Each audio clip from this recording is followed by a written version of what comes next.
Dios les bendiga, hermanos. Este estudio es un estudio sobre las cosas que están aconteciendo ahorita dentro del Evangelio. Dentro del Evangelio, ese hermoso Evangelio que el Señor Jesús nos dejó y nos dio instrucciones de que vayamos y prediquemos a todo el mundo y que enseñemos todo lo que Él nos enseñó. Este hermoso Evangelio, hermanos, ahora en estos tiempos se ha estado perdiendo y se perdió a través de la historia.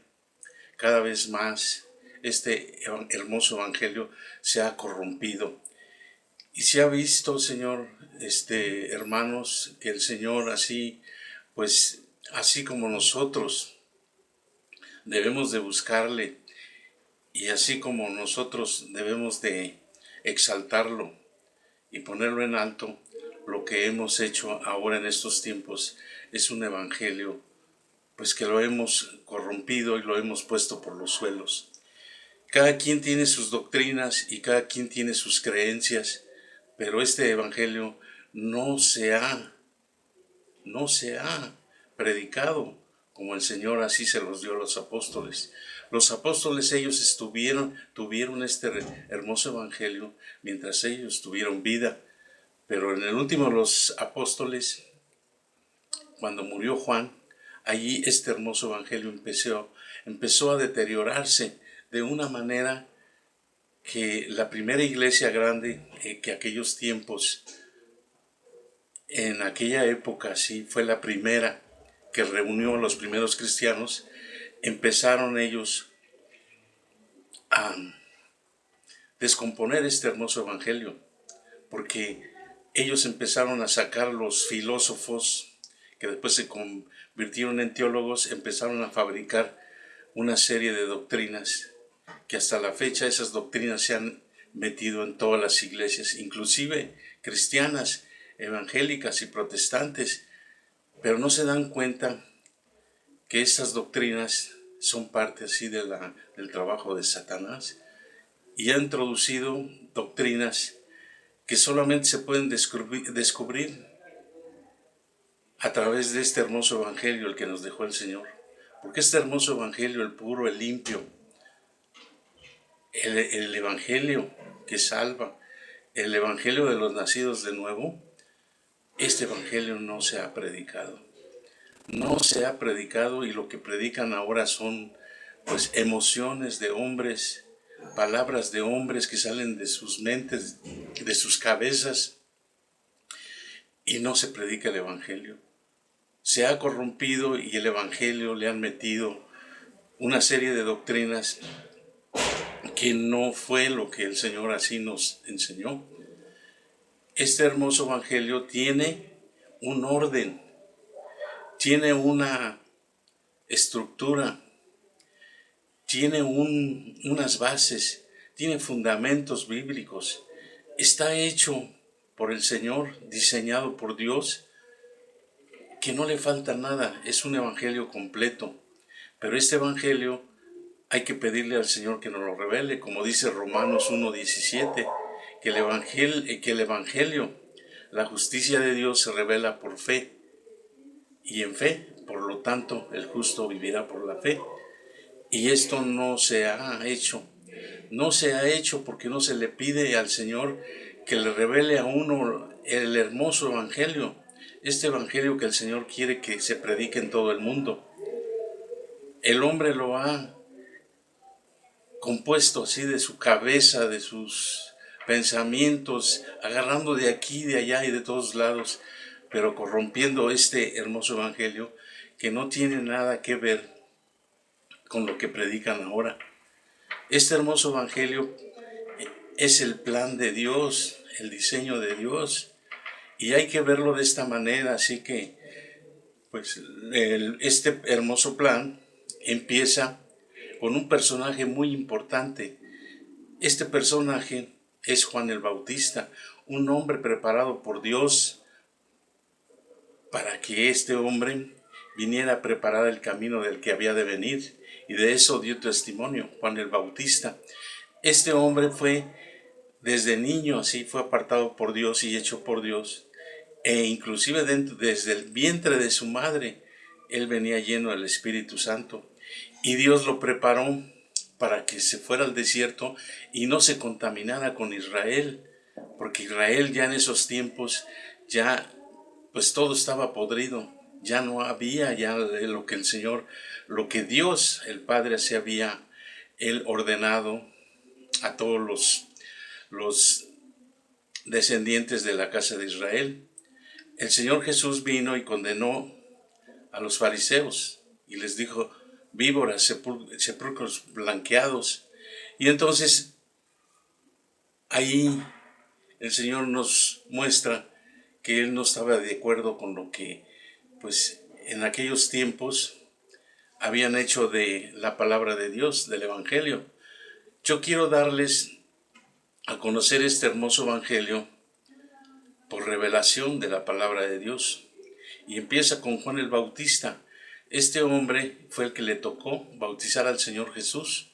No había en esos tiempos así un hombre que pudiera bautizar al Señor Jesús. Todos los hombres en aquellos tiempos pues ya no recibían así lo que Dios así pues les revelaba así. Ellos habían perdido toda revelación, habían perdido todas las promesas, los pactos, todo lo que se les había dado a ellos. Perdieron el tabernáculo, perdieron el templo de Jerusalén y perdieron la palabra de Dios, e inclusive perdieron el hebreo. Ahorita el hebreo está compuesto de varios dialectos, pero no es el hebreo antiguo, el original. Ellos perdieron todo, inclusive perdieron también a Cristo. A Cristo lo perdieron, la palabra de Dios que les fue enviada. Una oportunidad más, pero todo lo perdieron. Y Juan el Bautista fue separado y mandado al desierto para que no se contaminara con la casa de Israel. Y a su debido momento, él, a su debido tiempo, que está establecido de acuerdo conforme a la ley, él empezó también su ministerio. Y a la edad de 30 años él heredó el sacerdocio también por parte de su padre, Zacarías, que él venía de la casa de Aarón y venía de una orden de sacerdotes. Entonces Juan el Bautista, como sacerdote, como profeta, él fue el que le tocó bautizar al Señor Jesús. Y yo les hago esta pregunta a ustedes, a todos los que leen la Biblia: ¿para qué fue bautizado el Señor Jesús? ¿Cuál fue el propósito de que Dios mandó a este hombre, Juan el Bautista, para bautizar a su Hijo Jesucristo, al Hijo de Dios, Dios mismo? Si la sangre en la cruz y su muerte es algo muy grande, muy elevado, también el bautismo del Señor Jesús tiene un valor así muy elevado, porque él, en el momento que Juan el Bautista le impuso las manos para bajarlo de las aguas, que bautismo quiere decir sepultura, para sepultarlo. El apóstol Pablo nos da en Romanos 6 esta revelación de acuerdo con el bautismo del Señor Jesús, que juntamente con él fuimos todos sepultados por el bautismo del Señor Jesús para muerte. Entonces ahí todos fuimos sepultados juntamente con él, y este propósito fue el bautismo del Señor Jesús. Ahora, Mateo 3:15 le dice a Juan el Bautista, por boca del Señor Jesús, dice: mira, deja ahora, porque ahora conviene que cumplamos toda justicia. ¿Y cuál es toda justicia? Como el Cordero de Dios que quita el pecado del mundo. Entonces ahí se cumplió toda justicia, como el Cordero de Dios que quita el pecado del mundo. Y la justicia de Dios cayó en el Señor Jesús, que él allí fue donde recibió todos los pecados del mundo, como el Cordero de Dios que quita el pecado del mundo. Al otro día Juan el Bautista, él declaró: este es el Cordero de Dios que quita el pecado del mundo. pero todavía no había ido a la cruz. Ahí fue donde lo sepultó y le pasó todos los pecados del mundo como la ley lo estipulaba, que el sacerdote tenía que imponer las manos y pasarle los pecados al animalito, los pecados de todo el pueblo. Y así la persona así quedaba limpia. De acuerdo con la ley en el tabernáculo, esos sacrificios fueron ordenados por Dios, y ahora el animalito de nuestros tiempos es el Señor Jesús, que lo ha sustituido Dios por su Hijo. Y ahí fue donde recibió Él todos los pecados, para después llevarlos a la cruz y con su muerte borrarlos, remitirlos. Tuvo que Él llevar los pecados y tenía que ir cargado de pecados, porque si no era así, Dios no podía enjuiciarlo a muerte. Entonces Él fue enjuiciado a muerte para que Él pudiera borrar nuestros pecados de toda la humanidad. Y entonces ir Él también a la sepultura y a la resurrección. Ese es el plan de Dios.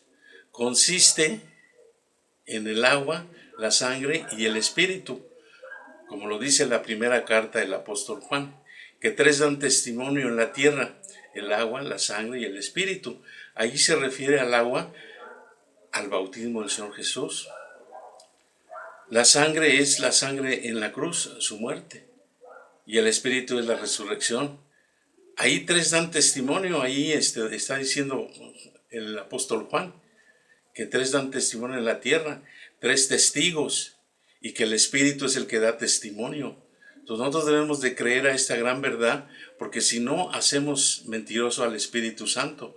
Ahí está la blasfemia contra el Espíritu Santo. El Espíritu Santo ahí da testimonio que así fue. Y este hermoso evangelio es el que debemos de estar predicando todos los días. Todos los días y a cada minuto, cada hora, cada día, sin faltar, así a cada momento, porque este es el evangelio que todos necesitamos para el nuevo nacimiento. El nuevo nacimiento es causa así del evangelio, el resultado del agua, la sangre y el espíritu. Esta gran verdad también Pedro da testimonio en su carta, donde dice que el bautismo que corresponde a esto nos salva por la resurrección de Jesucristo. Y si vemos los evangelios, vemos que en Marcos el principio del evangelio es Juan el Bautista, porque así lo dice, capítulo 1. Y vemos el evangelio de Lucas y nos da testimonio que él puso en orden toda la verdad, de lo que muchos trataron de poner, pero no pudieron. Y él minuciosamente, él dice que investigó y dio testimonio de que así es. Este hermoso evangelio es el plan de Dios, diseñado por Dios, y tiene un orden. Pero no podemos agarrar de aquí, de allá y de todos lados para poder predicar un evangelio así a nuestro antojo. Necesitamos ser ordenados en este hermoso evangelio como Dios así también nos lo dio, que es un Dios de orden. Y si nosotros vemos así de esa manera el evangelio de agua, sangre y espíritu, y investigamos todas las cartas y vemos todos los libros, nosotros vamos a dar cuenta que la Biblia se nos va a revelar de una manera más fácil. Pero nos hemos complicado la vida dándonos nosotros una libertad a nuestro antojo de hombres. Pero necesitamos ser guiados por el Espíritu Santo y necesitamos pedirle a Dios que nos dé el verdadero evangelio. Y ahora en estos tiempos lo estamos recuperando porque Dios nos lo reveló nuevamente, y es el evangelio de los últimos tiempos, y es el evangelio que se tiene que estar predicando ahorita en todas las iglesias, pero no es así. Algunos dicen que es otra doctrina, algunos dicen que es herejía, pero ¿qué vamos a hacer con todos esos versículos, todos esos capítulos, todos los libros que dan testimonio del agua, la sangre y el espíritu, vamos a continuar con este estudio nuevamente. Dios les bendiga.